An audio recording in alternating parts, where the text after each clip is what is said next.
Assalamualaikum warahmatullahi wabarakatuh. Sebetulnya saya pribadi memang dari awal apa yang saya kerjakan memang tidak jauh dari musik. Akhirnya pun yang namanya dunia malam di kalangan musisi, kemudian juga narkoba, kemudian juga minuman-minuman alkohol, yaitu menjadi sesuatu barang yang biasa, sesuatu yang umum sekali ditemukan. Keterlibatannya dunia malam, narkoba, dan alkohol itu sangat berat sekali. Awalnya itu saya sempat stah waktu itu, sekolah tinggi agama Hindu. Jadi lulusan di sana itu bisa dikatakan langsung menjadi pendeta Hindu. Dari situ saya sempat sekitar 3 tahun. Saya kebetulan asli Bali, keluarga pun keluarga Bali, tidak ada campurannya. Ibu saya Bali, bapak saya Bali, dan mereka berdua Hindu.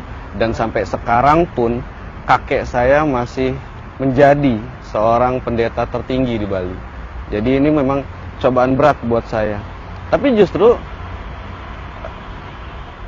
saya menemukan Islam itu dari kitab saya sendiri, bukan dari Al-Quran. Saya tidak pernah membaca Al-Quran, saya tidak pernah cari tahu apa itu Islam, karena buat saya Islam itu kebencian.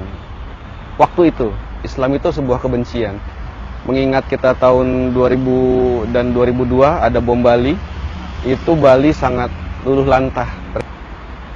Orang Hindu itu tidak pernah melihat Islam, mempelajari Islam, apa itu Islam, tidak pernah.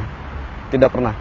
Di Stah, saya banyak membaca Weda, saya banyak membaca Sruti, dan kitab-kitab pendukung lainnya di dalam Weda.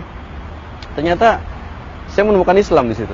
Nah, di Weda ini yang paling penting di Weda, yaitu kalau kita bicara dengan orang Hindu atau orang Bali, pasti mengenal yang namanya Kalki Awatara.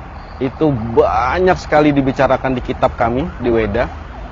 Begitu dipelajari, ternyata di sepanjang atau sebanyak kitab yang ada di Hindu, Weda, kitab Weda ini, itu banyak menceritakan Kalki Awatara.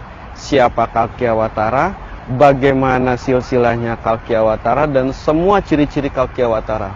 Jadi di Weda ini disebutkan Kalki Awatara itu lahir di tanggal 12 di awal bulan sepanjang tahun. Kita tahu sendiri Nabi Muhammad SAW itu lahir di 12 Rabiul Awal. Kemudian ciri-cirinya, dia datang dengan naik unta, menggunakan pedang dan panah, berperang dengan 4 sahabatnya, dan yang lebih luar biasanya ada lagi, ini disebutkan Kalki Awatara ini memiliki ayah yang bernama Visnuyas, dan ibunya bernama Sumatri. Sekarang kita punya handphone yang ada smartphone-nya, kita bisa cari translator dari bahasa Sanskerta menjadi bahasa terjemahan Indonesia. Kalau kita terjemahkan Visnuyas, itu artinya adalah hamba Tuhan. Abdullah, ayahanda Rasulullah SAW. Kemudian Sumatri, ibunya, itu Sumatri itu bisa diartikan dalam Sanskerta itu lemah lembut. Ibunda Rasulullah bernama Aminah, artinya lemah lembut. Dan masih banyak lagi, dari mulai cara berpakaiannya, dari mulai cara menyisir rambutnya, berpakaiannya, bagaimana cara menyebarkan agama ini, itu banyak sekali dalam Weda. Sudah cukup lama. Saya butuh mempelajari Islam itu selama 5 tahun.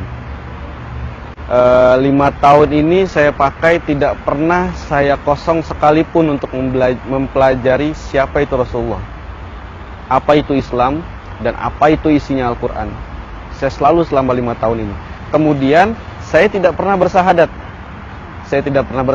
Saya menjalankan apa yang diajarkan Islam, diajarkan Rasulullah, dan yang diperintahkan dalam Al-Quran, saya jalankan. Tapi saya tidak pernah syahadat. Dan Alhamdulillah, saya bertemu dengan Mualaf Center Indonesia, Darussalam. Kemudian saya disahadatkan, itu tepat sekali pada kedatangan Dr. Zakir Naik di Bekasi. Kan banyak sekali. Pertama, tidak jauh-jauh keluarga. Kakek saya pendeta tertinggi di Bali, pendeta Hindu tertinggi di Bali. Keluarga saya memang keturunan pendeta yang agamanya kuat, yang tata cara semuanya dikerjakan secara Hindu. Kemudian juga orang tua saya yang notabene dua-duanya Hindu. Kemudian keluarga, sanak saudara, teman-teman. Saya sedikit sekali punya teman muslim. Jadi teman saya kebanyakan Nasrani, kemudian juga Hindu. Dan juga di band saya terdahulu ya tidak semuanya muslim. Jadi memang pertentangan banyak sekali. Banyak yang sudah tidak dianggap anak. Saya mungkin dijauhkan oleh keluarga saya. Lingkungan saya di Bali. Saya menetap di Jakarta sekarang.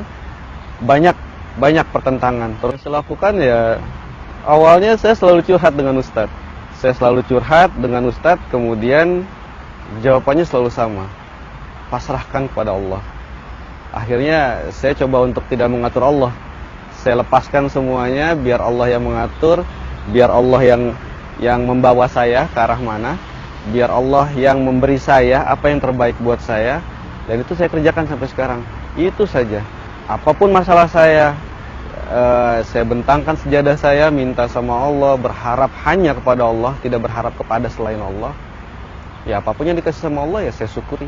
Untuk saat ini semuanya saya merasakan cukup dan alhamdulillah semua berjalan dengan baik.